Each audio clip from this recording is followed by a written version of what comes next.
6절부터 이제 20절까지가 삽입 부분이라고 거기에 제가 이제 써놨습니다. 이 요한계시록에서 이렇게 삽입이 나오는 내용들이 이제 여러 번 있는데요. 삽입은 내용의 논리적 전개상 그거를 이제 다른 내용을 중간에 설명하기 때문에 따로 떼어서 이렇게 그 부분만은 다시 생각해야 되는 그런 내용이거든요. 그래서 이제 1절부터 5절까지는 이런 어린 양을 통해 승리한 이런 마귀 권세로부터 승리한 하나님 백성들의 모습을 그려주지만 6절에서 이제 20절은 이 마지막 심판에 대한 이제 예고가 나오고 있습니다. 사실 이제 뒤로 가면 이 마지막 심판이 이제 점점점 극화되다가 나중에 17장, 18장에 가면 이제 그 최후의 바벨론 심판이 이렇게 나오는데요. 이제 이런 심판이 있기 전에 성경은 그 심판이 얼마나 무섭고 확실하게 이루어질 것인가를 하나님의 계획과 목적에 따라 이 모든 것이 이루어짐을 보여주기 위해 미리 이렇게 예고를 하는 것이죠. 그래서 이 6절부터 20절이 이렇게 삽입이 들어가고 또 이제 15장부터 또 다른 내용이 연결이 됩니다. 그런데 이 삽입 내용 가운데 지금 6절에서 13절까지가 이제 심판에 대한 천사의 선포가 나오고 그다음 이제 14절부터 20절까지가 마지막 이제 추수라고 이야기하는데요. 그것에 대한 환상이 기록되어 있죠. 자, 그래서 우리 6절부터 좀 이제 자세하게 살펴보도록 하겠습니다. 계시록 14장 6절을 우리 한 목소리로 읽어보죠. 시작.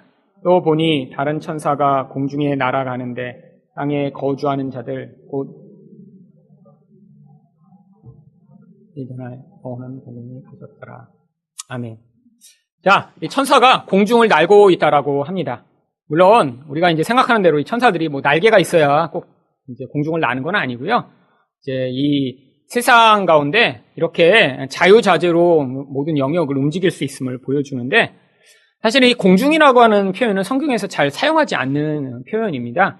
원래 하늘이라고 하는 표현을 사용하죠. 이 공중이라는 단어는 아주 특이한 단어고요. 헬라어 단어로도 메스라네마라고 하는 이제 평소에 사용하지 않는 이런 단어를 써요. 근데 이 공중이라고 하는 단어 왜 하필이면 천사가 공중을 날고 있을까? 하늘이 아니라 이 공중이 요한계시록에서 어떤 특별한 의미를 가지고 있기 때문에 여기서 그렇게 사용하는 것입니다. 요한계시록 8장 13절에 보면 이 공중이 또 한번 나오는데요. 한번 보세요. 같이 읽겠습니다. 시작. 내가 또 보고 들으니 공중에 날아가는 독수리가 큰 소리로 이르되 땅에 사는 자들에게 화가 있으리니 이는 새 천사들이 불어야 할 나팔 소리가 남아 있음이로다 하더라. 여러분, 이 공중이 한번 또 나오는데 이 공중이 어떤 의미로 여기서 나오죠? 바로 심판을 선포하는 그 영역을 여기서도 공중이라고 얘기합니다. 자, 이 공중은 그래서 어떤 의미를 가진 것이냐면요. 하늘과 땅 사이에 이렇게 심판이 선포되는 그런 마치 강대상과 같은 거예요. 저 하늘은 하나님이 통치하시는 곳입니다. 땅은요, 심판을 받아야 할 대상이에요. 그래서 그 중간 매개자가 되는 천사가 그 중간에 와서 이제 너희는 이제 심판을 당할 거야 라고 선포하는 그 선포의 장소를 공중이라고 이야기하는 것입니다. 그래서 이 공중이 한 번 더 나오는 것도 똑같은 표현으로 나오는 거예요. 요한계시록 19장 17절입니다. 같이 읽겠습니다. 시작. 또 내가 보니 한 천사가 태양 안에 서서 공중에 나는 모든 새를 향하여 큰 음성으로 외쳐 이르되 와서 하나님의 큰 잔치에 모여.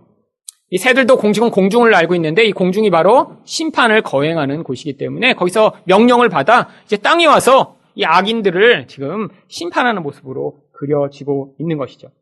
그런데 여기에 땅에 거주하는 자들, 곧 모든 민족과 종족과 방언과 백성에게 복음을 가졌다라고 하는데 여기서 땅에 거주하다, 이제 아까 계시록 14장 6절을 보시면요. 이 땅에 거주하는 자들이라는 것은요. 원래 이 요한계시록에서 땅에 사는 자들은 항상 심판을 받을 세상 사람들을 의미했습니다. 일반적으로는 이제 그렇게 표현하고 있는데요. 한번 한 군데를 찾아보죠. 요한계시록 8장 13절을 보시면요. 보세요. 아까 나왔던 땅에 사는 자들에게 화가 있으리니. 결국 이 땅에 사는 사람들은 세상 사람들을 지금 의미하는 것이거든요. 그런데 여기서는요. 이 세상 사람들이 아니라 바로 이 땅에 거주하는 자들이라고 그랬고요. 이들은 심판을 받을 자들이 아니라 복음을 받아들일 자들을 이야기하는 것이죠. 그래서 여기 이제 한국어로는 약간 비슷하게 번역이 되어 있죠. 땅에 사는 자들, 땅에 거주하는 자들. 이제 번역의 차이인 것 같은데 헬라어 자체가 다른 단어를 써서요. 이 땅에 거하고 있지만 하나님 백성에게는 이 복음으로 말미암아 심판을 이렇게 넘어가는 그런 특권이 주어져 있음을 이야기하고 있는 것입니다. 그래서 지금 이제 심판의 선포가 공중에 있은 다음에 이런 심판 가운데도 여전히 하나님 백성은 복음으로 말미암아 그 심판에서 자유롭게 된다라는 걸 선포하고 이제 14장 7절로 이제 넘어갑니다. 7절 같이 읽겠습니다. 시작. 그가 큰 음성으로 이르되 하나님을 두려워하며 그에게 영광을 돌리라. 이는 그의 심판의 시간이 이르렀음이니 하늘과 땅과 바다와 물들의 근원을 만드신 이를 경배하라 하더라. 여러분, 여기 나와 있는 하나님을 두려워하며 영광을 돌리는 것, 이건 누구만 할 수 있죠? 이건 성도들만 할 수 있는 것입니다. 여러분, 이 두려워하다는 게 바로 경외하다라고 흔히 번역되는 것인데요. 그 하나님이 어떠신 분인가 그에게 마땅히 돌려야 할 반응을 보이는 것, 그것을 바로 경외, 두려워함이라고 표현하는 거죠. 오늘 제가 주일 설교에서 말씀드린 대로 이 에서는 왜 이렇게 하나님 뜻에 적대적으로 반응한 거죠? 세속적인 사람이었어요. 하나님이 누구신지 전혀 관심이 없었기 때문입니다. 이게 이제 대부분의 사람들이죠. 하나님이 정말 그렇게 심판하시는 분이시며 하나님이 인생의 그 모든 부분에 대해 개입하신다라고 생각하는 사람은 그렇게 함부로 반응하지 않겠죠. 바로 복받은 자 이삭이 그래서 자기 삶에서 자기 계획대로 이루어 나가지만 거기서 하나님의 계획이 개입되는 것을 받아들이자마자 태도를 바꾼 것입니다. 이게 바로 경외라는 거예요. 우리도 하나님이 일상에서는요, 우리 삶에 개입하시지 않는 것 같아요. 근데 가끔씩 그런 경우가 있습니다. 문득 하나님의 개입이 이렇게 느껴지고 알게 될 때. 이게 그래서, 하나님이 나를 알고 계시구나. 하나님이 이 문제에 개입하고 계시구나. 나를 이렇게 방치하고 계신 것이 아니구나라고 반응하게 되는 이런 반응. 그때 하나님이 누구신지 바르게 알게 될 때 이런 경외의 반응을 하는 거고요. 그리고, 맞습니다. 하나님이 모든 것들을 하나님의 뜻대로 이루십니다라고 반응하는 영광의 반응을 돌리는 것이죠. 이게 바로 성도가 하는 반응입니다. 그런데 왜 이렇게 하나님께 회개하고 반응해야 하냐면 이는 그의 심판의 시간이 이르렀기 때문입니다. 여러분 여기서 이르다라고 하는 이르다라는 이 표현은요 이미 도착해 있다라고 하는 거예요. 여러분 요한계시록을 제가 앞에서부터 지금 여러 번 계속 반복해서 하고 있는데 성경이 이야기하는 심판은요 마지막에 어떤 시점에 막 하늘에서 막 불이 쏟아지고 막 지구가 막 폭탄으로 깨지고 막 땅이 갈라지고 이런 심판을 이야기하는 게 아니에요. 여러분 사람들이 성경도요 다 이렇게 영화를 하도 많이 봐갖고요. 뭐 2012년 하면 막 이렇게 지구가 막 그냥 깨진 다음에 막 물이 솟아나서 막 다 죽고 막 나중에 좀비가 나타나고 대부분 이렇게 생각하잖아요. 여러분 그런 심판 없습니다. 그건 사람이 만들어낸 심판이에요. 여기도 뭐라고 얘기해요? 이미 심판이 시작됐어요. 근데 언제 시작했어요? 예수님이 이 땅에 오셨을 때 시작된 거예요. 왜죠? 하나님 나라가 그때 임했기 때문에. 여기 나와 있는 심판이 시간이 이르렀다는 이 이르렀다라는 표현이요. 그래서 하나님 나라가 가까이 왔다라고 하는 그 표현과 같은 거예요. 여러분 거기도 가까이 왔다가 이제 곧 올 거야 라는 표현이 아닙니다. 이미 도착해 있다라고 예수님이 얘기하신 거예요. 왜요? 예수님이 바로 하나님 나라의 왕이시고 그분이 오신 순간 하나님 나라가 이 땅에 시작된 거예요. 그러니까 이제까지 눈에 보이지 않는데 사람들이 내가 왕처럼 다스릴 거야 라고 했지만 진짜는 누구가 누구의 다스림을 받고 있었죠? 사람들이요. 마귀의 다스림을 받고 있었어요. 그래서 사람들이 이렇게 고통하며 살아간 거예요. 눈에 보이지 않는 영역에서 마귀가 사람들을 주장해 싸우게 만들고 미워하게 만들고 죽이게 만들고 욕심내게 만들고 그렇게 살도록 만들었던 이 세상의 질서 가운데 하늘의 왕인 예수님이 오셔서 하나님 나라가 시작하니까요. 그 마귀 새들이 막 드러난 거예요. 정체가. 그러면서 그들이 소리를 지면서 나가기 시작한 것입니다. 왜? 예수님이 오시니까 더 이상 자기가 그렇게 은밀하게 왕 노릇하던 일을 계속할 수 없었으니까요. 그때부터 뭐가 시작된 거예요? 이제 하나님 나라에 반역하는 것들은요. 하나님의 통치로 말미암아 잘라지고 깨지고 부서지는 일들이 벌어지기 시작한 거예요. 그래서 우리에게 지금도 뭐가 임하는 거죠? 심판이 임하고 있는 것입니다. 여러분 우리 안에 바로 하나님의 나라에 반역하는 그런 태도가 강력합니다. 그런데 우리는 이 땅에서 지금 심판을 받아가며 하나님이 요구하시는 모습이 우리 안에 남게 되고 세상 사람은 하나님을 경외하지 않고 회개하지 않으니까요.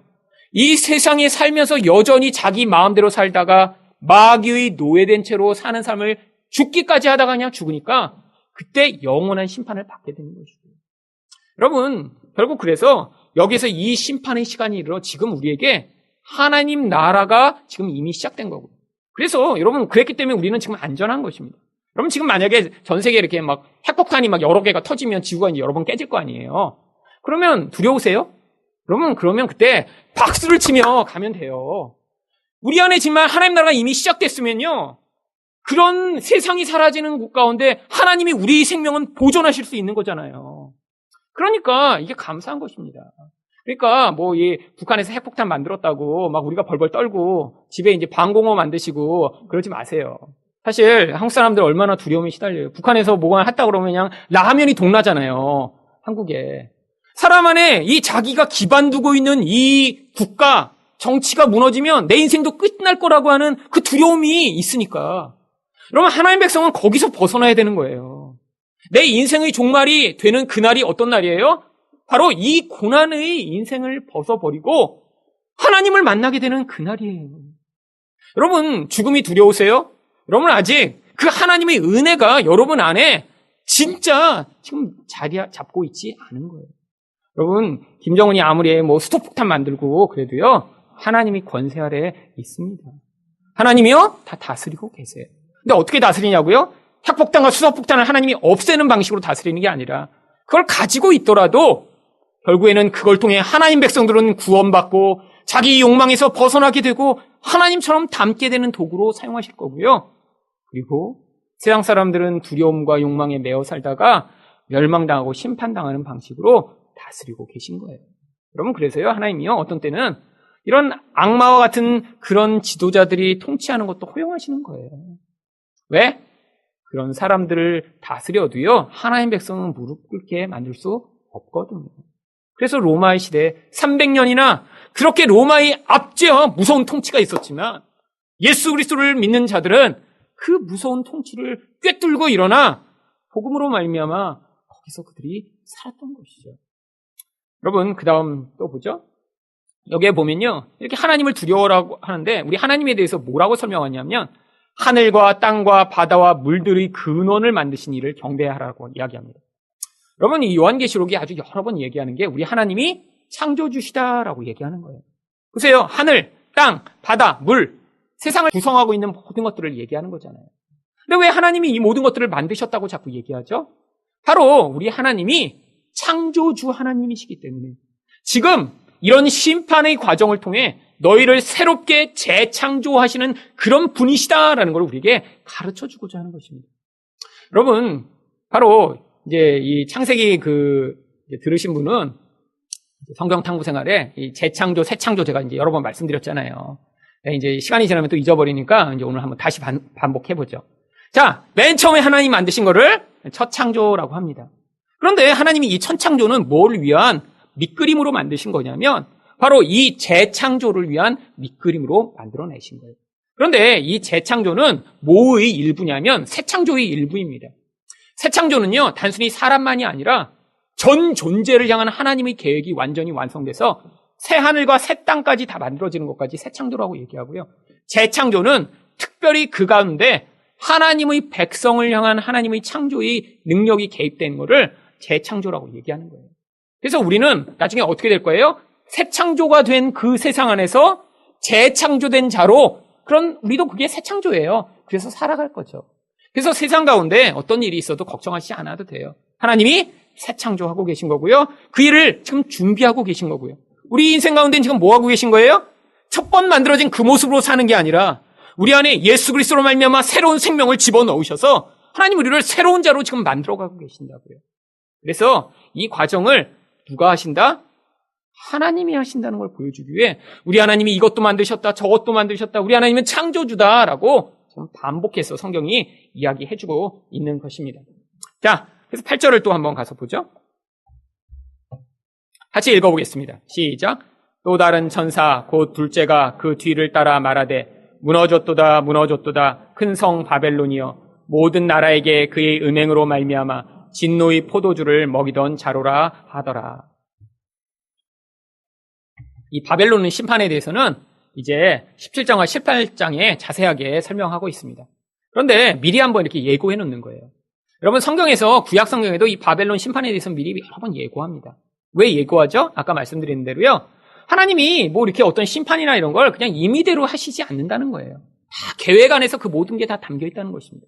그렇잖아요. 미리 계획했는데 그것들을 이루어 나가는 그게 진짜 놀라운 능력이죠. 여러분, 그게 바로 창조의 능력이고요. 그게 하나님이 전능하심입니다. 또 전지하심이고요. 모든 걸 다 미리 알고 계신 거예요. 근데 우리 인생은 그게 안 됩니다. 그렇죠? 내일 당장 뭐가 벌어질지 모르니까 준비를 못 해요. 준비하면요? 그런 문제를 안 당하겠죠. 내가 저 남부순환도로 내일 가다가 거기 사고가 날까 알면 어떻게 하겠어요? 새길로 가겠죠. 그럼 사고를 안 당하겠죠. 근데 그걸 모르니까 글로 가다 사고 당하는 거죠. 여러분, 근데 하나님은 그렇지 않다라는 거예요. 우연히 벌어지지 않는다는 거예요. 지금 이 세상에 벌어지는 이 모든 문제와 상황들이요, 하나님이 이미 계획해 놓고 나중에 심판까지도 예고해 놓으셨어요. 그래서 그 목적을 위해 지금 되고 있는 것이죠. 근데 특별히 여기서 바벨론을 이렇게 무너졌다고 얘기합니다. 성경에서 이 바벨론은요, 구약에서 이제 뭐 많이 나오잖아요. 수백 번 나오죠. 바벨론이 제가 뭐라고 말씀드렸어요? 이 힘을 추구하고 하나님 없이 자기 스스로 살려고 하는 이 세상과 그 시스템을 성경은 바벨론이라고 부른다고 말씀을 드렸어요. 어떤 한 나라만 얘기하는 게 아닙니다. 그 삶의 방식을 얘기하는 거예요. 왜? 이 바벨론은요, 바로 니무롯이라고 하는 하나님을 대적하는 자로부터 시작됐기 때문이에요. 그래서 이 바벨론의 시스템을 만들어낸 거예요. 어떤 시스템이요?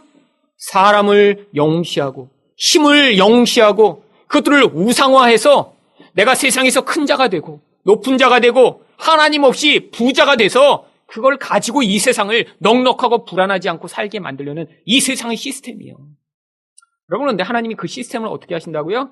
다 부셔버리신다고요. 그런데 문제는요, 하나님의 백성들이 늘 바벨론의 유혹을 당했다라고 하는 것입니다. 그래서 구약 성경에 이 바벨론 얘기가 많이 나오는 거예요. 이사야 21장 9절을 보시죠. 함께 읽겠습니다. 시작. 보소서 마병대가 쌍쌍이 오나이다 하니 그가 대답하여 이르시되 함락되었도다 함락되었도다 바벨론이여 그들이 조각한 신상들이 다 부서져 땅에 떨어졌도다 하시더라. 여러분, 특별히 바벨론인데 함락되었는데요, 뭐가 땅에 부셨다 그래요? 그들이 조각한 신상들이 부서졌습니다. 여러분, 이 바벨론 시스템을 유지하기 위해서 반드시 필요한 게 뭐냐면 우상을 만들어내는 거예요. 어떤 우상이요?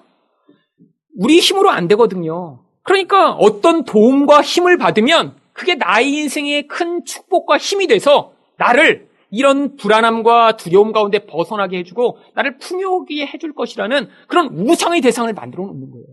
여러분, 과거에는 그 우상들이 다 돌로 조각하거나 금으로 만들거나 하는 신상들이었죠. 여러분, 지금은요 어떻게 변했죠? 사실 돈의 신화, 또 성공 신화, 아니면 학교에 대한 어떤 신화를 거기다 붙여놓는 거예요. 서울대 들어가면 그 서울대가 내 아들의 인생을 책임져 주겠지. 근데 세상은요 다 거기에 목숨 거는 거예요. 우리 아들 의사 만들면 미래가 책임져 주겠지? 여러분, 의사라고 다 책임져 주나요? 판사라고 다 인생이 보장되나요? 좋은 집에 시집 보내고 멋진 신랑 만나면 그 자녀의 인생이 책임져 주나요? 아닌데. 여러분, 많은 사람들이요 예수를 믿으면서도 우상을 버리지 못해서 고통하고 있습니다. 여러분, 제발 여기 계신 지금 자녀들을 가지고 계신 분들은요, 자녀의 인생에 너무 좀 개입하지 마세요. 누구 만나냐, 누구 결혼시킬까 막, 이런 여자는 최선 데리고 와야지. 여러분, 그냥 놔두세요. 아무나 결혼하게. 그럼 개입하니까 지금 결혼 못하는 거예요, 지금. 여러분, 누구를 만나도 좋은 사람 만나면 더 행복한 게 아니라고요. 누구를 만나도 결혼을 통해 그 사람이 하나님 백성처럼 만들어질 수 있으면 그 결혼이 축복된 결혼이에요. 여러분, 좋은 학교 나오고 부자라고 결혼시키면 행복한가요? 아니잖아요. 여러분, 예수 믿는 사람들이 더 지독해요. 세상 사람들은요, 신앙은 안 봐요, 신앙은. 차라리 쉽습니다. 그냥 몇 가지 조건만 서로 맞으면 그냥 결혼시키면 쉬워요. 교회 다니는 사람들은 이게 안 돼서 어려워요. 신앙도 보잖아요. 여러분, 근데 이 신앙까지 보면 누가 살아남겠어요? 살아남을 수가 없습니다. 그렇잖아요. 신앙 좋은 사람은 대부분 목사나 전도사예요. 그럼 어떡하겠어? 그럼 신앙이 나쁘면 교회를 또 안 다녀, 잘. 그러니까 딴 건 스펙은 좋은데. 여러분, 그런 거 따지면서 자녀 인생에 개입하지만 그냥 뭐라고 기도하세요? 하나님, 정말 우리 자녀 하나님의 인생에 책임져 주세요. 그리고 그냥 놔두세요. 너무 해갖고 정말. 여러분, 사실 우리 교회, 우리 청년들, 사실, 근데 이게 부모만이 아니라 청년들도 사실은 이제 그거 내려놓고 그냥 빨리빨리 결혼했으면 좋겠어요. 아유, 근데, 정말 그러면 쉬운데, 그냥 제가 통일교처럼 할까요? 그냥 이렇게 사진 붙여놓고, 너랑 해라, 그냥. 아니, 어쩌면 되게 쉬워요, 그게. 저한테 그냥 권위만 여러분이 주시기로 결정을 하시면 그냥 제가 그냥 할게요. 여러분, 그게 사람 걱정돼서 그렇잖아요. 이 사람이랑 내가 이렇게 했는데 문제가 생기면 어떡하지? 이랬다가 우리 부모님이 싫어하면 어떡하지? 얘랑 이렇게 했는데 얘는 이게 없는데 이러니까 지금 결정을 못 하는 거예요. 누군가 그냥 확 해주면 돼요. 그냥 우리 투표로 한번 해볼까요? 참, 제가 이런 독재는 할 수 없으니까 또 이게 참 어렵죠. 여러분, 인생이라는 게 그렇잖아요. 이 바벨론의 이 시스템이 만들어놓은 이런 영향력 때문에 사실 성도들도 지금 고통하고 있는 거예요. 여러분, 여기서 우리가 벗어나는 것, 이게 바로 우상을 깨어지고 부서지는 것입니다. 그래서 하나님이 여러분 인생에 그렇게 하고 계신 거예요. 그래서 지금 그런 일이 벌어지고 있다. 그럼 무슨 일이 벌어지는 거예요? 구원받고 있구나. 구원받고 있구나. 옛날엔 이걸 모르니까 하나님 왜 그러세요? 이제 화가 나고 그때 철회하기도 시작하는 거죠. 근데 결국 철회 많이 할수록 어떻게 됩니까? 우리 하나님 못 이겨요. 여러분, 밤을 새서 1년을 철회를 해보세요. 결국 철회를 그렇게 하고 나서 어떻게 나중에 되죠? 맞아요, 하나님. 그리고 그때 하나님 뜻을 받아들이지 말고요. 미리 받아들이고 하루만 기도하시고 그냥 순종하세요. 그게 쉽죠. 자, 그래서 이 바벨론이 이렇게 지금 무너지는데, 이 바벨론의 특별히 큰 성이라고 이야기하는 이유가 있습니다. 다니엘서 4장 30절 보세요. 같이 읽어볼게요. 시작. 나 왕이 말하여 이르되 이 큰 바벨론은 내가 능력과 권세로 건설하여 나의 도성으로 삼고 이것으로 내 위엄의 영광을 나타낸 것이 아니냐 하였더니. 이거 누가 얘기한 거죠? 느부갓네살 왕이 얘기했잖아요. 여러분, 근데 이게 사실이었습니다. 이 느부갓네살 왕 때요, 이 바벨론의 세력이 정말 너무너무 거대했어요. 아직도요, 그 당시의 영광을 재현하지 못할 정도로. 그래서 옛날에 우리 이라크가 지금 이 바벨론이 있던 그 자리에 있던 나라거든요. 그리고 이 후세인이 늘 꿈꾸던 게 제2의 느부갓네살을 꿈꿨대요. 왜 그때처럼 영광스럽게 온 세상을 통치하고 싶었던 거죠. 얼마나 부요했고 얼마나 영광이 가득했는지 그때 공중 정원을 만든 거예요. 7층 높이까지 이 정원을 만들어서 이 느부갓네살 아내가 멀리 북쪽에 산지에서 왔는데 이 바벨론에는 산이 없으니까 산이 보고 싶다 그러니까 궁궐에다 산을 만들어 놓은 거예요. 그래갖고 거기다가 7층으로 그 산 높이로 정원을 만들고 공중에서 그 물들이 나와서 꽃밭이 이렇게 이루어지는 그런 걸 만들었대요. 영광스럽고 힘이 강했던 거죠. 그래서 이 바벨론이 그렇게 영광스럽게 만들고 나니까 느부갓네살이 스스로 뭐라 그래요? 이 큰 바벨론은 내가 능력과 권세로 건설하여 나의 도성으로 삼고 라고 말하고 나서 뭐가 됐죠? 소처럼 풀을 먹게 됐습니다. 쫓겨나서 미쳐갖고. 여러분, 이게 세상 사람들의 모습이라는 거예요. 여러분, 이렇게 영광스럽게 이게 다 내가 만든 거야 라고 하는 순간에 뭐를 당하는 거죠? 심판을 당하는 것입니다. 심판을. 여러분, 이게 세상 사람들이 꿈꾸는 바벨론 안에 살아가는 모습이죠. 그렇게 큰 결과를 만들어 놓고 내가 이렇게 열심히 했더니 만들었어. 내가 이렇게 노력하고 애썼더니 만들었어. 그러고 나서 죽는 겁니다. 아무리 자랑해봤자 몇 년입니다. 사실 참 그게 인생인데 그걸 못 받아들이고 그러는 거죠. 그래서 이 큰 바벨론이요, 바로 그거를 이야기하는 거예요. 그런데 이 바벨론이 멸망당할 거를요, 구약 성경에 여러 번 써놨어요. 이사야 13장 19절 읽어보죠. 시작.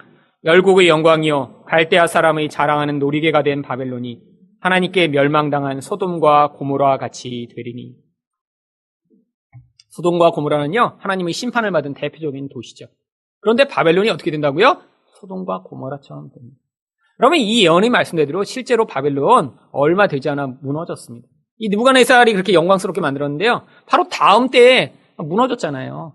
그래갖고 그 다음 때에 이 바벨론을 무너뜨린 나라가 뭐죠? 메데파사라고 불리는 나라고요. 우리가 고레스라고 부르는, 영어로는 사이러스라고 부르는데 바로 그 다음 때에 무너뜨려 버려요. 영광이 두 대를 지나가지 못하는 겁니다. 그런데요, 바벨론이 이렇게 무너질 것, 이것이요 단순히 그 바벨론만이 무너진 것이 아니에요.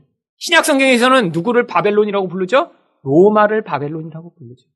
여러분, 로마가 또 이 바벨론처럼 엄청난 영광스러운 나라를 건설했는데 다 소용없다는 거예요. 하나님이요, 그런 바벨론과 같은 세상의 세력을 사용해 하나님의 뜻을 오히려 이뤄나가시는 분이시거든요. 그래서요, 여러분, 이 로마가 바벨론처럼 세상을 다스렸는데 오히려 그 가운데 하나님의 백성들을 그 인큐베이터 같은 그런 곳에서 하나님이 양육해내시고 만들어내시고 성장하도록 하셔갖고요. 거기서 이 복음이 전파되도록 하신 거죠. 물론 하나님이요, 이 바벨론의 시스템을 많이 사용하도록 하셨습니다. 첫 번째는요, 언어 문제였어요. 여러분, 이 로마 같은 나라가 이 기독교의 전파에 사실 여러 가지 역할을 했습니다. 첫 번째는 언어가 이들은 이제 코인의 헬라어라고 하는 언어를 이 라틴어 말고 이제 다 사용하게 했어요. 그래갖고 이 로마 사람들은 기본적으로 이 두 가지 언어를 그냥 다 했습니다. 마치 요새 이제 싱가포르나 이런 데 사는 사람처럼 자기네 중국어 하면서 뭐 영어 쓰고. 그러니까 이 바이링기얼이죠. 그러니까요, 사람들은 일상에서는 다 헬라어를 써요. 로마 사람들도 다. 근데 바로 이 언어를 이 유대인들도 똑같이 썼고요. 그리고 그 언어로 성경이 번역돼서 이게 삽시간에 퍼진 거예요.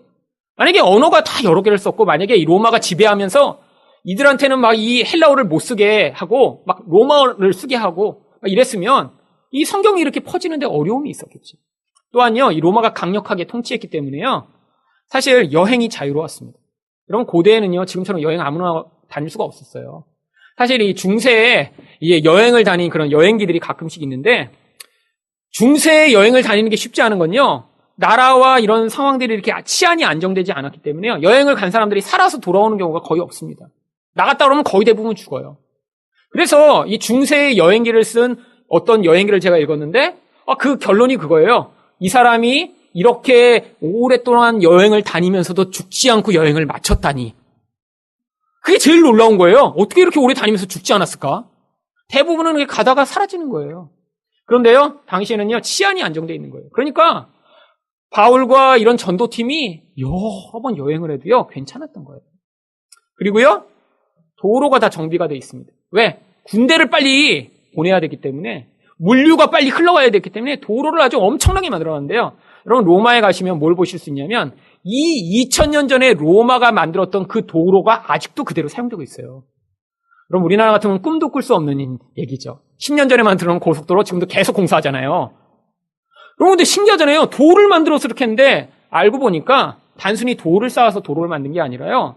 7층, 8층의 준비를 해서 거기다 돌을 깔은 거더라고요. 지금처럼 콘크리트로 이렇게 부을 수가 없으니까요. 맨 아래는 자갈을 깔고 모래를 하고 진흙을 깔고 이게 다 층층이 만든 다음에 마지막에 그 돌들을 맞춰서 깔았기 때문에 2000년 동안 그 도로가 그대로 남아있는 거예요.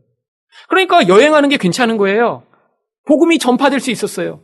그러면 이런 모든 시스템 가운데 근데 하나님이 또한 한 가지 준비하신 게 있었죠. 뭐죠? 마귀와 같은 로마 황제와 이런 정치를 통해서 사람들이 예수 그리스도만 의존할 수밖에 없는 상황을 만들어 가신 것입니다. 여러분, 만약에 평안했으면 아마 이렇게 사람들이 신앙이 불붙지 못했을 거예요. 그렇잖아요. 여러분, 그런데 예수 믿느냐 안 믿느냐로 생명이 갈라지는 상황인데 진짜들만 남은 거예요, 처음에. 그래서 그 진짜들이 예수의 복음을 가지고 그 세상을 이겨내는 능력을 발휘하며 그 복음이 초기에 잘 유지돼 흘러온 것입니다.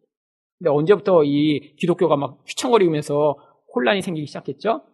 기독교가 국교화되면서부터 문제가 생긴 것입니다. 왜죠? 힘이 생기고 자유롭고 이제 핍박을 안 받으니까요.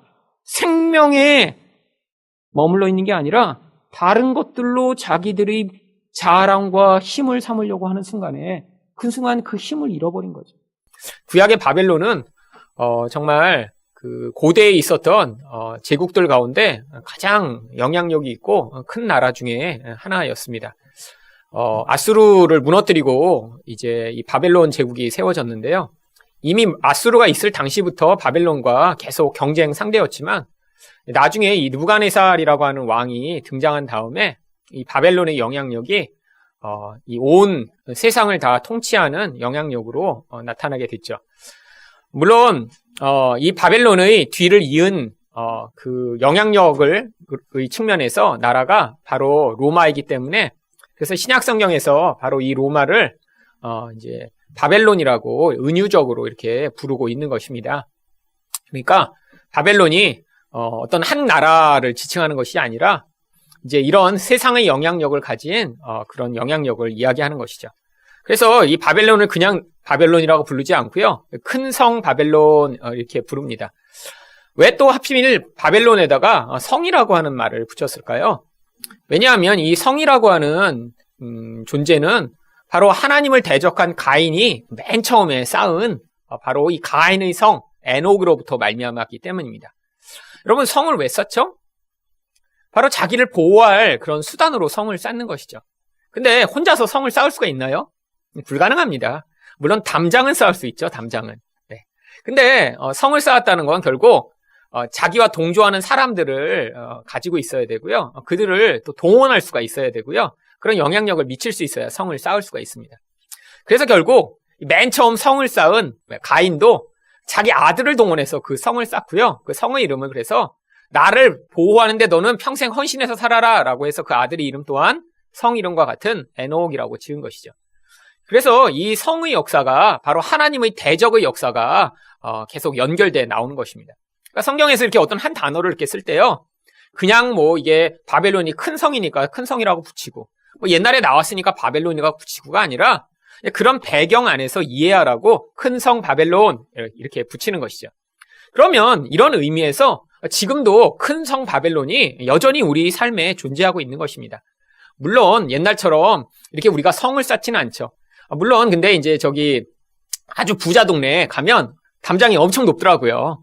사실 요즘도 이렇게 다 담을 쌓고 살죠. 근데 어떤 담을 쌓아요? 사실은 그런 물리적인 담을 넘어선 자기만의 성을 쌓는 것입니다. 그 성이 세상에서는 나 혼자 성을 못 쌓잖아요. 그래서 그거를 학연, 지연 이런 것으로 만들려고 하죠. 그래서 사실 여러분 뭐 나쁜 학교 나온 사람들이 이렇게 막 공창 열심히 하고 그러나요? 안 그럽니다. 좋은 학교 나와서 그게 힘이 되는 사람들이 자꾸 동창회도 하려고 그러고 무슨 모임도 하려고 하고요. 여러분 자기 살기에 바쁜 사람이 그러나요? 아니요. 그걸 모아서 단체적인 힘을 가지려는 사람들이 모아서 자기들이 성을 쌓는 거예요. 우리가 이렇게 같이 지키고 있으면 함부로 건들지 못한다라고 하는 거죠. 그래서 자꾸 연합체를 만들고 그런 힘을 가지고 우리가 어떤 존재인지를 자꾸 세상이 보이면서 하나님 없이도 잘 살려고 하고 있는 이 세상의 모습, 그게 바로 성을 쌓고 있는 것이고요. 그게 바로 바벨론인 것입니다. 여러분, 세상에 산다는 건요, 바로 이런 거대한 바벨론의 세력과 늘 싸우며 사는 거예요. 여러분, 그래서 늘 두렵고 힘든 것입니다. 우리 또한 바벨론에 살고 있거든요. 물리적으로 물론 도시에 살고 있지만 이런 도시를 넘어선 영적으로 이런 영향력이 계속 미치죠. 그런데 이 바벨론 그런 영향력 가운데 있으면 반드시 이 바벨론과 뭘 하게 되냐면 그 다음에 음행을 하게 된다고 성경이 이야기합니다. 음행. 자, 이 음행이라고 하는 헬라어 단어가 바로 여러분도 알고 있는 단어예요. 포르네이아라고 하는 이 헬라어 단어를 여기서 음행이라고 번역하고 있는 것입니다. 포르네이아, 지금은 영어로 이 단어를 어떻게 번역하고 있죠? 포르노의 어원이 되는 단어죠. 여러분, 바로 그런데 여기서 어떻게 이 바벨론, 그런 세상의 영향력과 음행을 할 수 있는 것일까요? 성경이 이야기하는 음행은요, 하나님을 사랑해야 될 인간이 하나님 말고 다른 대상과 밀접하고 친밀한 관계를 맺으며 하나님과의 관계를 깨트렸을 때 그걸 음행이라고 얘기하는 것입니다. 여러분, 육체적 관계에서도 음행이 뭐예요? 남편과 아내가 있어요. 그래서 남편과 아내가 친밀하고 은밀한 관계를 맺어야 합니다. 그런데 남편과 아내 사이에 다른 대상을 넣는 거예요. 그럼 그게 바로 음행의 대상이 되는 것입니다. 물론 여러분, 하나님과의 관계에서 우리가 어떻게 육체적으로 그런 인간의 관계와처럼 맺을 수는 없지만 우리 영혼 안에선 끊임없이 하나님 말고 다른 의존의 대상, 나의 보호의 대상을 추구하며 찾을 때 그게 바로 성경이 이야기하는 음행이라고 얘기하는 거예요. 근데 음행을 눈에 안 보이는 대상이랑 맺을 수 없거든요, 사람은. 그래서 주로 어떻게 음행을 맺냐면요. 보세요. 요한계시록 2장 21절에 어떻게 음행을 맺는지 한번 이야기하죠. 자, 같이 읽어보겠습니다. 시작. 또 내가 그에게 회개할 기회를 주었을 때 자기의 음행을 회개하고자 하지 아니하는도다. 이건 누굴 얘기하는 거냐면 바로 이제 이세벨이라고 하는 여서진지자가 나타나서 성도들을 음행하게 만드는 그런 영향력을 미친다고 해요. 근데 이 영향력을 받고 있는 대상이 바로 교회라고 하는 대상이라는 것입니다. 여러분, 세상 사람들은 원래 그렇게 살고 있어요. 그래서 하나님이요, 세상을 향해서 이 음행하는 악한 것들아 이렇게 부르지 않습니다. 왜냐하면 그들이 원래 남편이 세상이에요. 그러니까 그들을 향해 음행한다고 하겠어요? 원래 남편이랑 잘 살고 있거든요. 근데 우리를 향해서만 성경은 음행한다고 얘기합니다. 왜? 우리 남편은 세상이 아니라 하나님이셔야 되고 예수님의 우리는 신부로 준비돼야 되는데 그러니까 우리에게만 음행이라고 얘기하는 거예요. 여러분, 그래서 이게 세상을 향한 책망이 아니에요. 여러분, 교회 안에서 그래서 이런 영향력이 계속 교회를 영향을 미친다고 하는 것입니다. 이런 영향력을 우리도 부르는 이름이 있죠. 기복주의라고 부르잖아요. 기복이라는 게 뭐죠?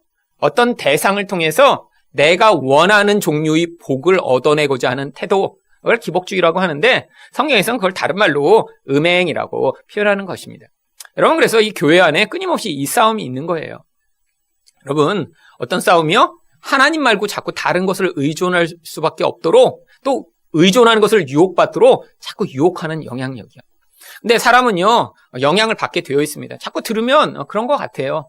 여러분, 이제 사람들이 간증 집회 많이 하잖아요. 여러분, 간증을 주로 어떤 간증을 합니까? 내가 하나님을 이렇게 열심히 이제 안 믿었다가 이렇게 내가 이제 실패했다가 나중에 반드시 간증에는 결론이 좋아야 돼요.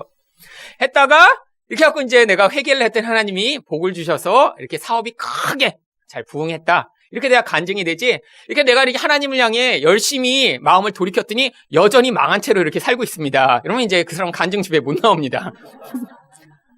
여러분, 사람들이 그런 거 듣고 싶어 하지 않아요. 여러분, 그런데 현실을 한번 보세요. 여러분, 만약에 그 본질이 바뀌지 않은 채로 다시 그에게 더 큰 부와 더 큰 힘이 주어져 있다고 생각해 보세요. 그러면 그 사람은 예전보다 더 강력한 음행을 하고 있는 사람이겠죠. 그러니까 하나님이요, 물론 하나님이 이 땅의 인생 가운데 그렇게 우리를 꼭 망하게 하시고 힘들게 하시고 그런 분은 아니십니다. 분명히 하나님이 회복도 주시고 우리 가운데 어떤 것들을 정상적인 삶을 살 수 있도록 인도도 하시는데, 우리 마음의 본질이 바뀌지 않은 채로 상황이 변하는 거는 의미가 없다라는 거예요. 그러니까 어떤 어려운 상황이나 좋은 상황이나 그 상황에서 내가 만약에 상황이 좋아진다고 내 안에서 너무 그게 기쁘고 너무 그냥 하나님을 향한 중심이 떠나가고 있다면 이거는 지금 아직 본질이 변하는 게 아니죠. 또 상황 때문에 내가 이렇게 요동하고 있다고 하는 것도 마찬가지의 상황입니다. 여전히 상황이 내게 너무나 의미가 있고 중요하기 때문에 상황이 나빠진다 그러면 금방 거기서 유혹을 받는 것이죠.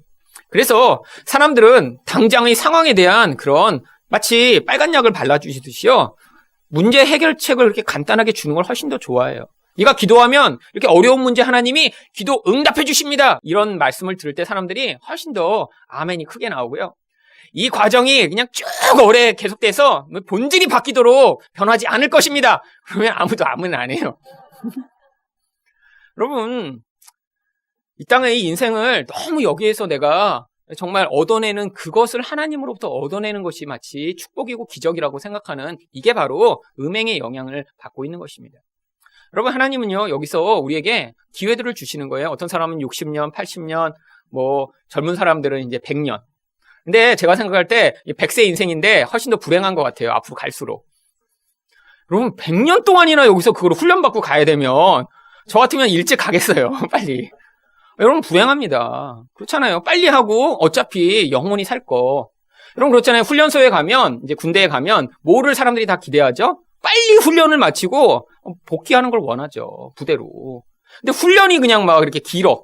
본대는 안 가. 훈련만 계속 받다가 끝나면 힘든 거 아니에요.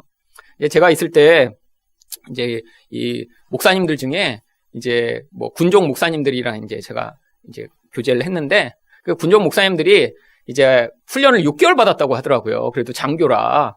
그래서 이거 쉽게 되는 게 아니구나. 그것도 군종 목사가 되는 게. 그랬더니 그분들이 그러더라고요. 그래도 자기들은 괜찮대요. 제일 불쌍한 사람이 이 카톨릭에서 군종 신부분들이라고 그러더라고요. 근데 이 군종 신부들은 이미 사병으로 군복무를 다 끝낸 거예요. 그리고 나서 나중에 다시 장교로 들어와서 그때 다시 6개월을 훈련받고, 그리고 나서 이제 그 신부가 된다고 그러더라고요. 그러니까 한 번 들어간 군대를 또 간다. 그 인생에서 얼마나 참 힘든 거겠어요. 그 군대 제대한 사람들이 꾸는 제일 무서운 꿈이 다시 군대에서 오라고 그러는 거 아니에요. 여러분, 이 훈련 기간이 길면 힘든 거예요. 왜? 여러분, 훈련 될수록 계속 미약함이 드러나고요. 자꾸 우리 실패하고요. 힘들잖아요. 여러분, 인생이란 게 그래서 힘든 거죠. 여러분, 여기서 완벽해지고 모든 게 상황이 딱 잘 맞고 내가 계획한 대로 모든 것이 틀어지지 않고 이런 경우는 없습니다. 하나님께 그거를 기대하는 것 자체가 뭐 하는 거예요?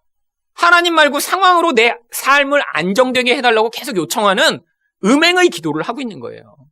여러분, 생각해보세요. 하나님 입장에서 왜 이걸 자꾸 음행이라고 얘기할까요? 나만을 기대하고 나로 말미암아 만족해라라고 우리에게 요구하시는 거예요. 근데 아니 아내가 있는데 여보 말고 나 다른 남자 자꾸 소개시켜줘. 당신 오래 보니까 지겨워.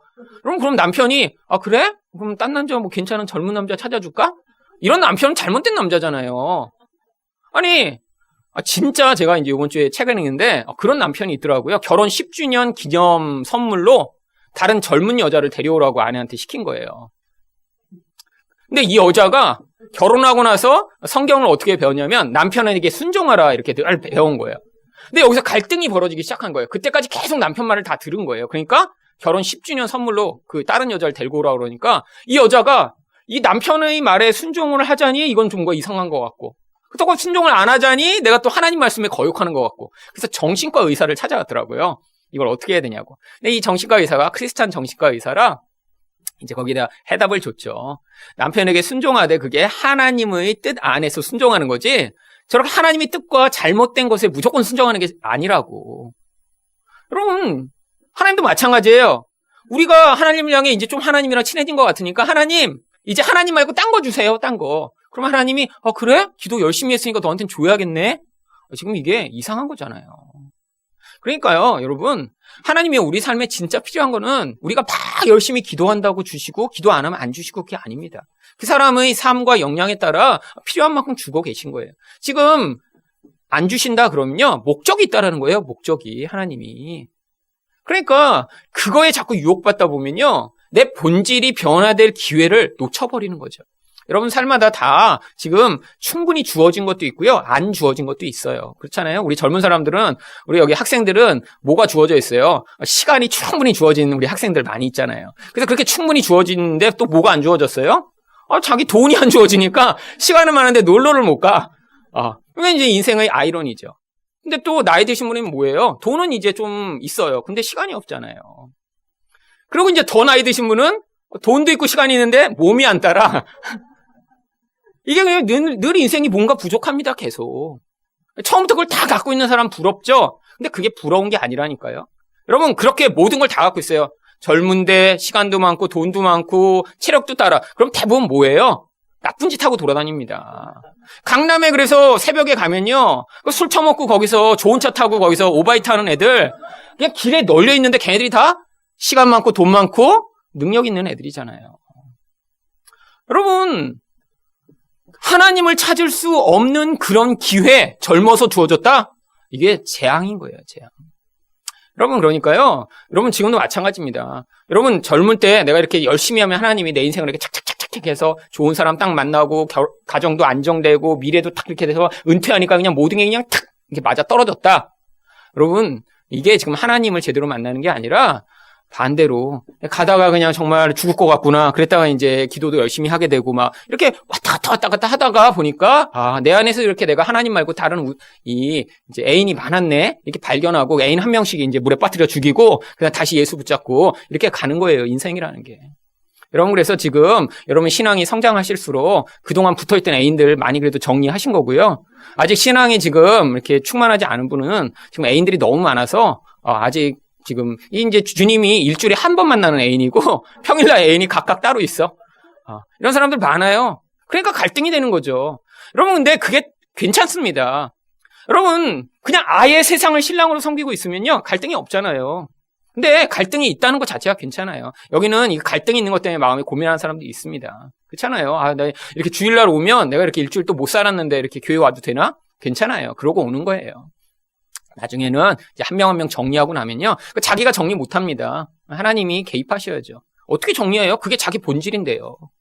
그래서 음행으로 살아가지만 그냥 계속 오시는 거예요. 그래도. 우리 하나님 좋은 분이니까요. 여러분 음행했다고 뭐 이렇게 무서운 하나님이 돼갖고 그냥 칼로 그냥 막 자르고 막 이러시지 않아요. 우리 하나님. 그래요. 괜찮아. 어서 와. 그리고 하지만 하나님이 또 그냥 두시지는 않아요. 이게 놀라운 거죠. 왜요? 사랑하는 자 만들어 영원히 같이 살아야 되니까 그러니까 개입해 오시는 것입니다.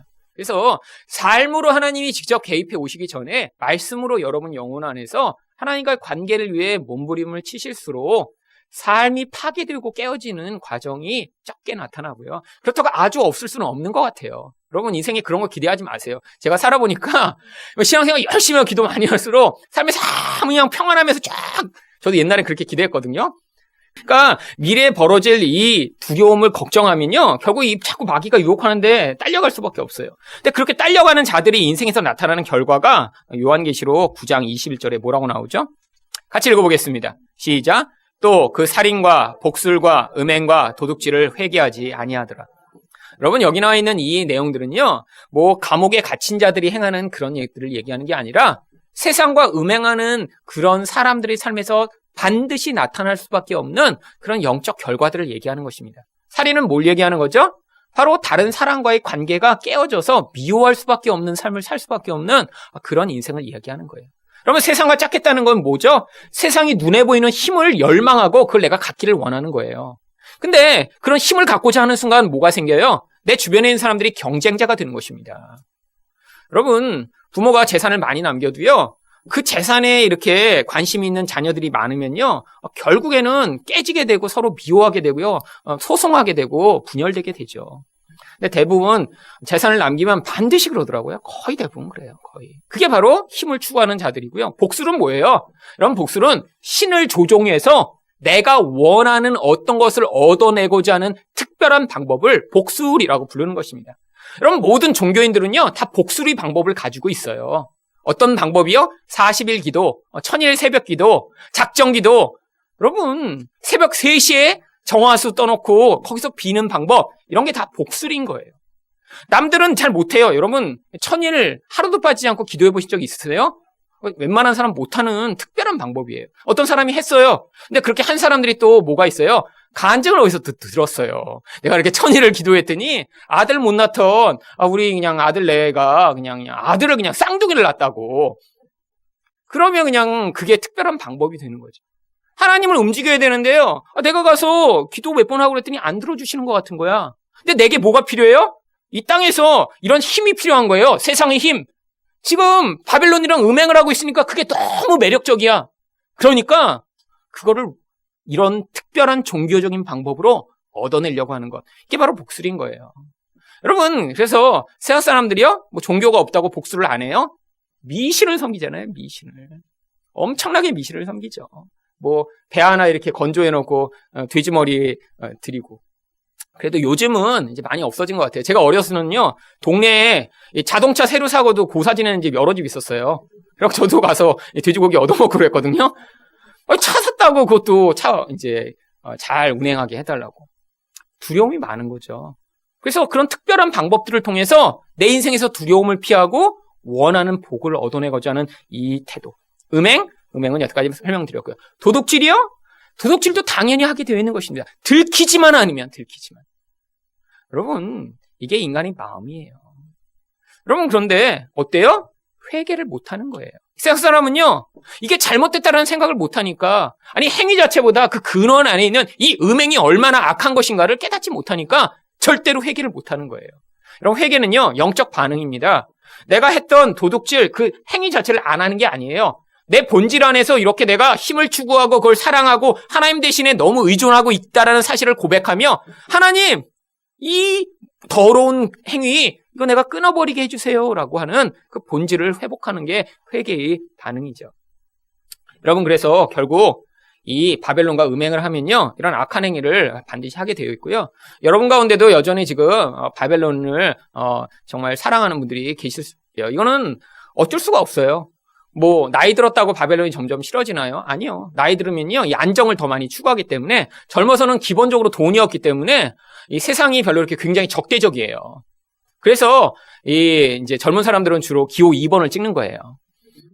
여러분, 나이 들수록 왜 1번을 찍어요? 이제 안정을 추구해요. 내가 쌓아놓은 거, 이거 갑자기 정권이 바뀌거나 뭐가 바뀌어갖고 불안해지면 안 돼요. 그러니까 꼭 1번을 찍는 거예요.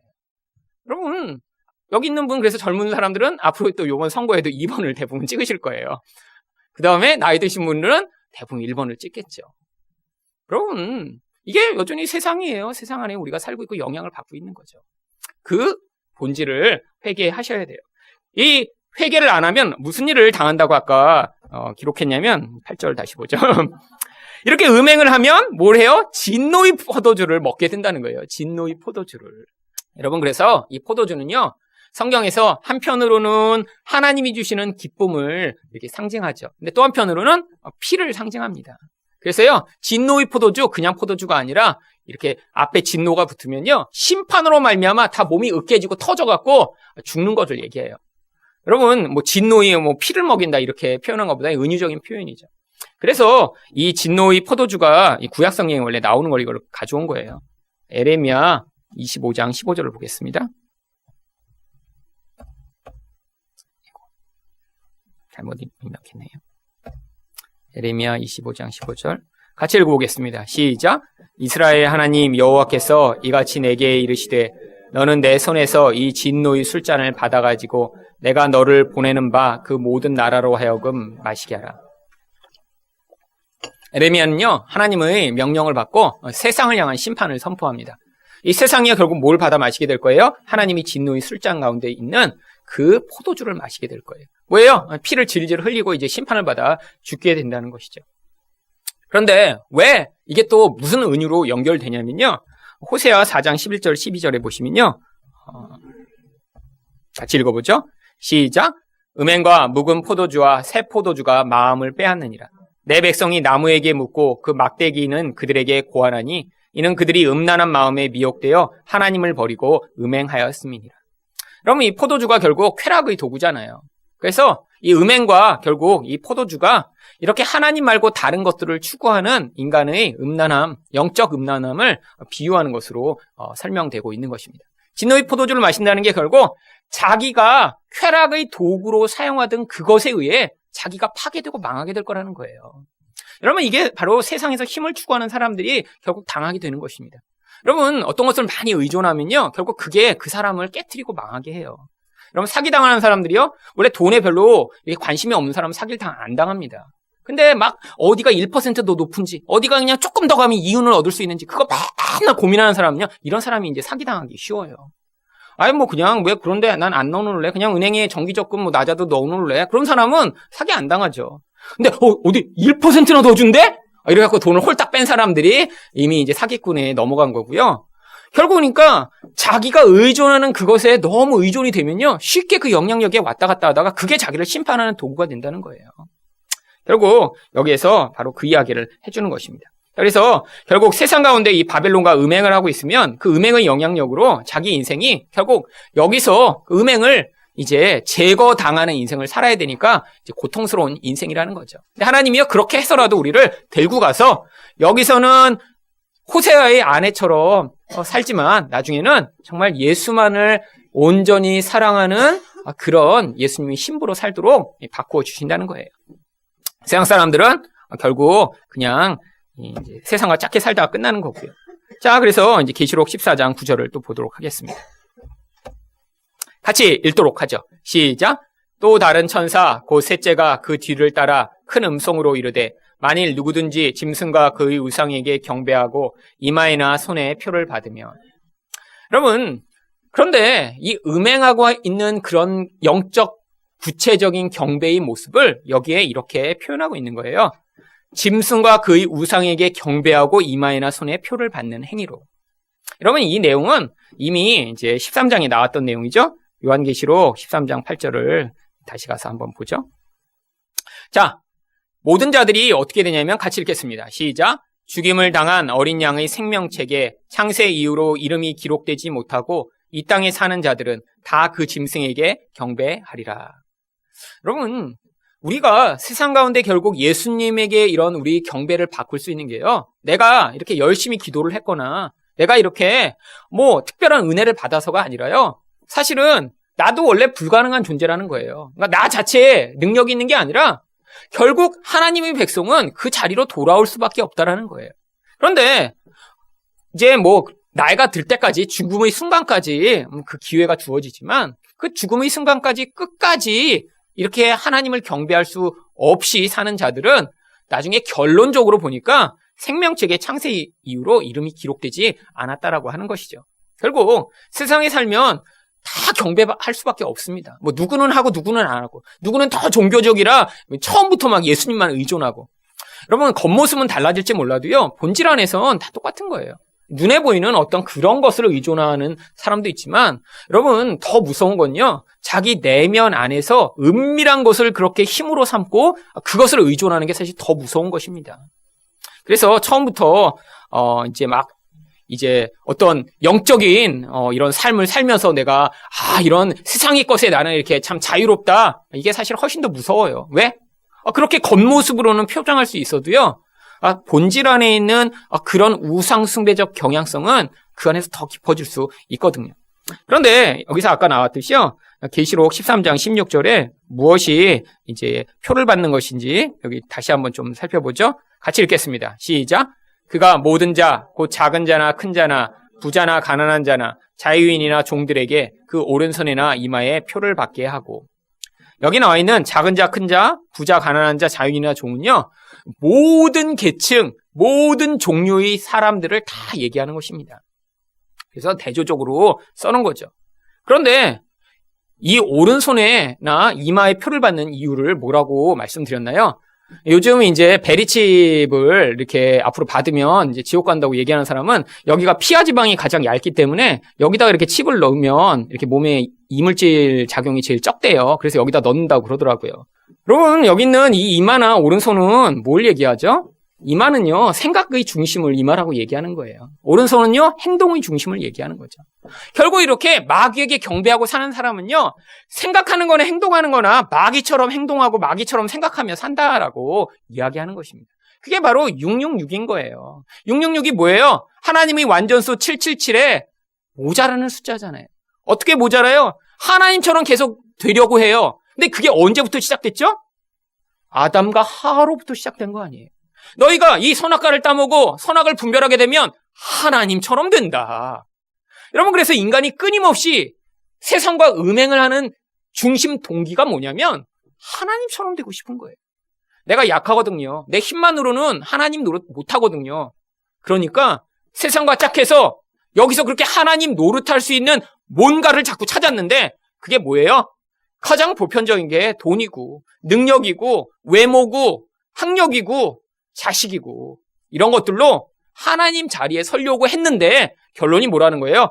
666이라는 거예요. 666. 그 완벽한 7에 모자라는 숫자가 6이 3번이나 반복되므로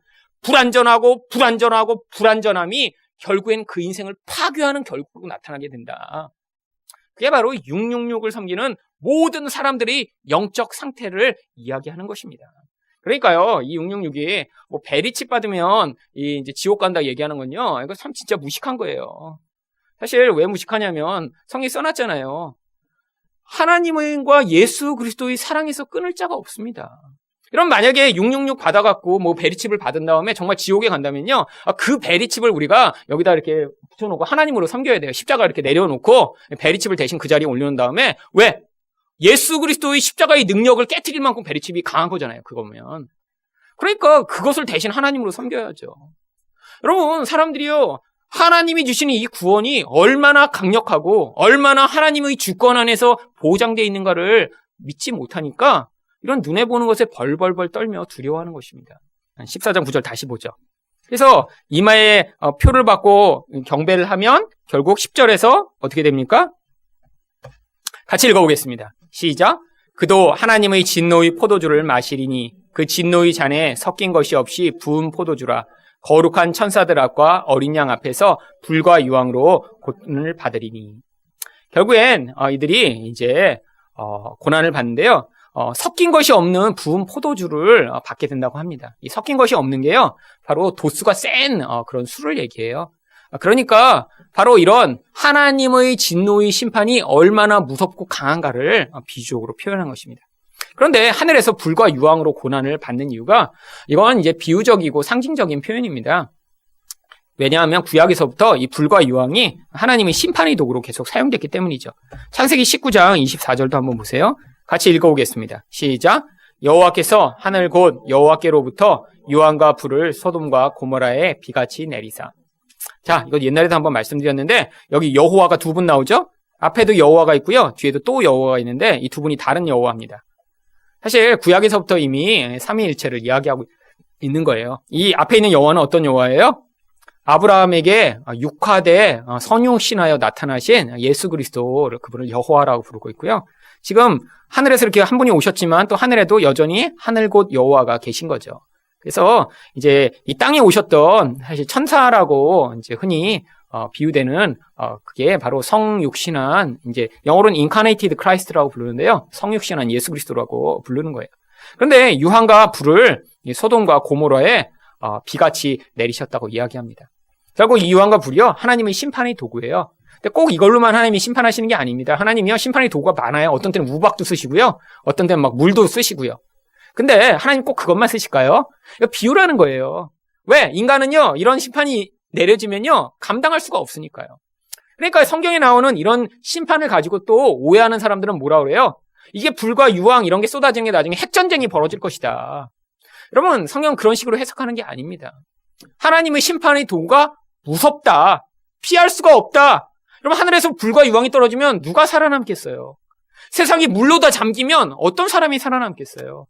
그러니까 하나님의 심판은 무섭고 아주 철저함을 보여주기 위해 이런 표현을 쓰고 있는 거죠. 하나님이 나중에 뭘로 심판하실지 모릅니다. 그때 상황에 맞춰서 하시는 거죠. 뭐 물론 그때 핵이 남아돌면 핵을 쓰실 수도 있고요.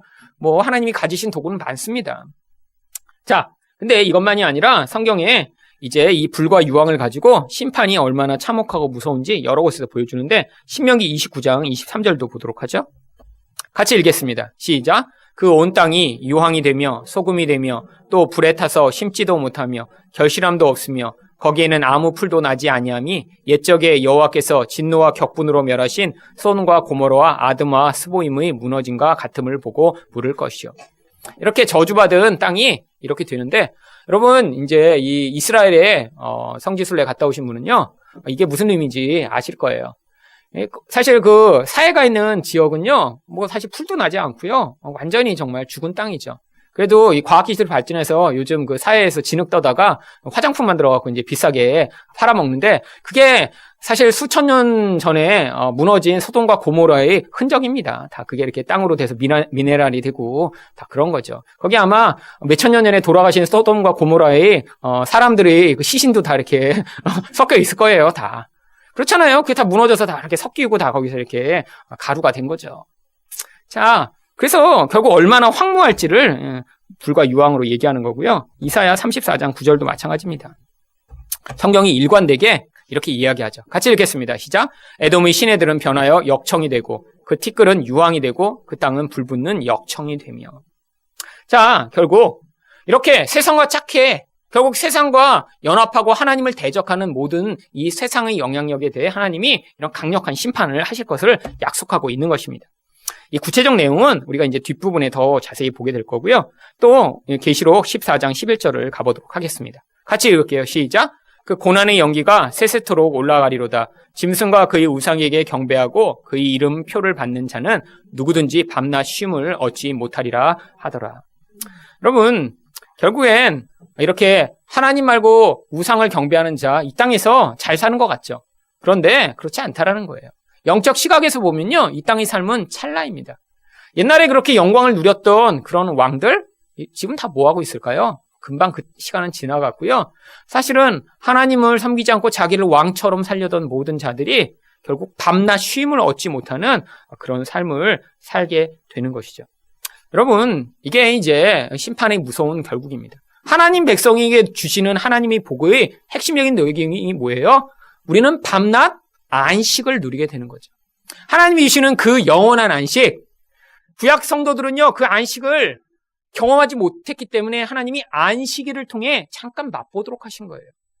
여러분 정말 생각해 보세요. 지금 이제 한국은 뭐 토요일도 대부분 이제 휴무지만 1년 내내 쉬는 날이 없다고 생각하고 매일 회사에 가야 된다. 정말 지옥 같을 거예요. 그렇죠? 하루도 못 쉰다고 그러면. 근데 옛날에 사람들이 사실 노예들이 그렇게 살았습니다. 원래 하루도 쉬는 날이 없었어요. 1년에 하루 정도 무슨 특별한 뭐 주인 생일날 같은 날 쉬고 나머지는 그냥 계속 노예로 사는 거예요. 근데 하나님이요 이스라엘 백성은요 그런 사회 시스템 가운데 새로운 거를 만들어 주신 거예요. 일주일에 하루씩 쉬는 거예요. 의무적으로 종도 쉬게 했어요. 그러니까요 사람들이 그때 쉼을 누렸죠. 근데 이게 영원한 게 아니라 모형이라는 거예요. 진짜 시험은요 일주일 하루 쉰다고 쉬는 게 아니라는 거예요. 여러분 사실 예수 믿는 사람들 이런 쉼의 관점에서 보면요. 사실 되게 불행한 거예요. 우리 교회는 그래도 일찍 저녁 예배 없어서 끝나는데 여러분 옛날 대부분 교회들 어땠나요? 아침에 이제 일찍 오셔갖고 막 있다가 그냥 낮에 그냥 힘든데 어디 쉬지도 못하고 그냥 그래갖고 좀 이제 장로님들이나 이런 분들은 이제 몰래 따로 공간을 마련해놓고 거기 가서 쉬시고 그런데 나머지 성도들은 그냥 계속 힘들게 했다 이제 저녁 예배까지 남았다 이제 밤 예배 드리고 집에 9시 밤쯤 하면서 오늘도 이제 안식 주일 이제 성수했다고 이러고 이제 갔죠. 그러니까 얼마나 힘들어요. 그때는 토요일도 다 이렇게 직장 생활하고 그랬는데. 사실 근데 사람들이 그렇게 했던 이유가 뭐죠? 쉼이요. 영적인 그런 만족과 기쁨이 있을 때는요. 육체적으로 그렇게 힘들어도 그게 할 수 있는 감당할 능력이 있었던 거예요. 여러분 옛날에 만약에 그렇게 교회 오는 게 힘들었는데 교회 사람들이 왜 왔죠? 사실 그렇게 와도요. 열심히 모여있다 보니까 억지로 그러니까 모여서 계속 뭐예요? 말씀 듣고 기도하고 찬양하고 그러다 보니까 은혜를 받는 거예요. 은혜를. 그러니까 또 그게 살 힘을 줬고요. 그 다음에 용기를 주고 그러니까 살게 한 거죠. 지금 그래서 예배를 적게 드리니까 훨씬 더 안식이 많아졌나요? 그게 아니죠. 여러분 그래서 여러분들이 이렇게 오셔서 앉아 말씀을 이렇게 오후에도 들으시는 거 이거 뭐 이제 사실 없으면 저도 되게 편해요. 주일날 예배만 딱 드리고 집에 가니까 와 정말 이거 이렇게 해도 되나? 뭐 이런 아니 이렇게 목사가 이렇게 주일날 이렇게 집에 가서 아무것도 안 해도 되나? 정말 막 너무 막 이렇게 좀 프레셔스한 거예요. 프레셔스. 그래서 여러분 제가 더 많이 쉬고 그럼 아예 아주 쉬어버릴까요? 우리 한 달에 한 번만 모일까요? 아니잖아요. 그래도 일주일에 한 번은 오셔서 말씀을 들어야 여러분이 사는 거예요. 여러분 삶에서 그래서 말씀이 여러분의 삶의 중요한 자리를 차지하고 그게 여러분의 삶에서 시각을 잡고 새롭게 하고 그리고 그 안에서 그 말씀으로 개인이 하나님을 만나는 자극이 있어야 돼요.